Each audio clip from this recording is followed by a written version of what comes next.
Welcome to Not Milk Never Milk. Subscribe if you're lactose intolerant. You start by verifying essentials. Vscode and Git are installed, and you have access to your SSH keys or PAT. Once ready, open Command Palette and sign out from the GitHub extension. This clears the active token.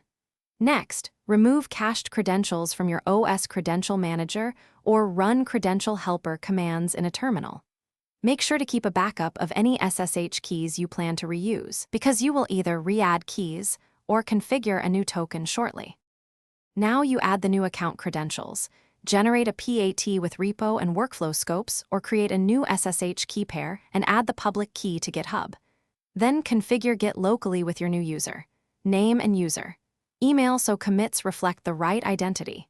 Once done, set the credential helper or update SSH config with the new key. In Vscode, sign in via the Accounts menu. Choose GitHub and authenticate with the new PAT or SSH flow to link your editor to the finish by testing a push and pull to ensure Git operations use the new GitHub account.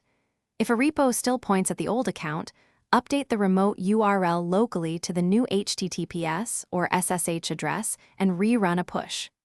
Make sure commit authorship matches your new user settings.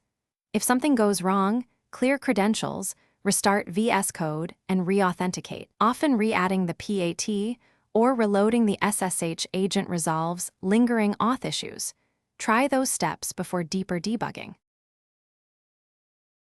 Thanks for watching. If this was helpful, leave a like and consider subscribing. See you next time.